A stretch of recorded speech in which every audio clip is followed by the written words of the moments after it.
Audio Jungle.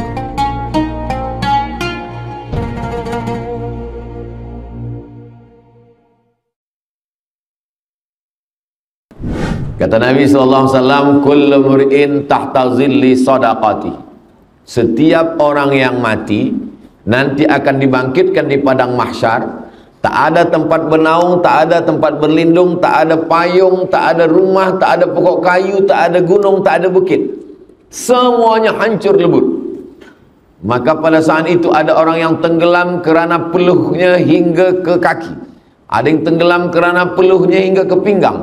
Ada yang tenggelam kerana peluhnya hingga ke leher. Maka di mana kita bernaung? Kata Nabi, kullu mri'in tahta zilli sadaqatihi. Orang akan bernaung di bawah naungan sedekah. Itulah kenapa kita perlu bersedekah, bukan untuk masjid, bukan untuk mihrab, bukan untuk tempat wuduk, tapi untuk diri kita di hadapan Allah ketika kita bangkit. Yauma yafirrul mar'u min akhi, saudara kandung lari. Wa ummihi, mak kandung lari. Wa abi, ayah kandung lari. Wa sahibatihi, istri lari. Wa bani, anak-anak lari.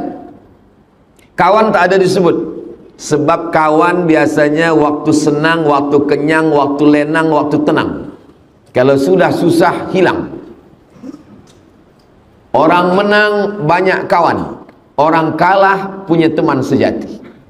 Boleh untuk status FB esok pagi. Begitulah keadaan manusia.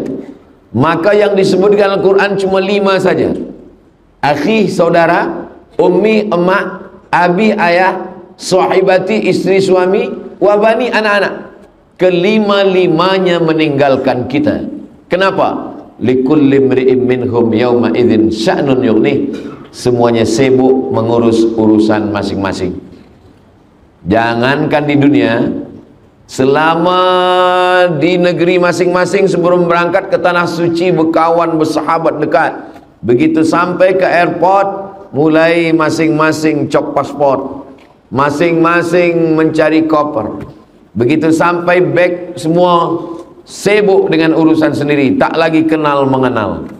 Yang selama ini baik ramah, yang selama ini sopan santun, begitu sampai airport Madinah, semuanya sibuk, mana beg saya, mana.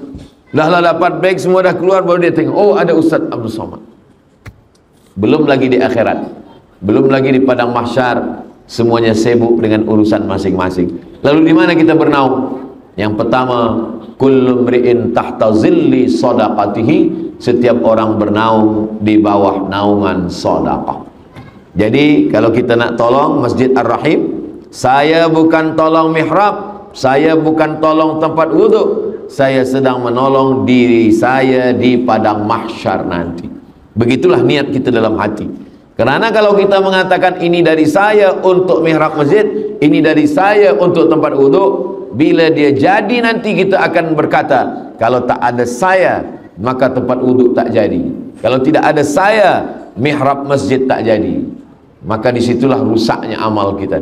Kita sedang membuat persiapan untuk diri kita manakala nanti kita menghadap Allah Subhanahu wa ta'ala.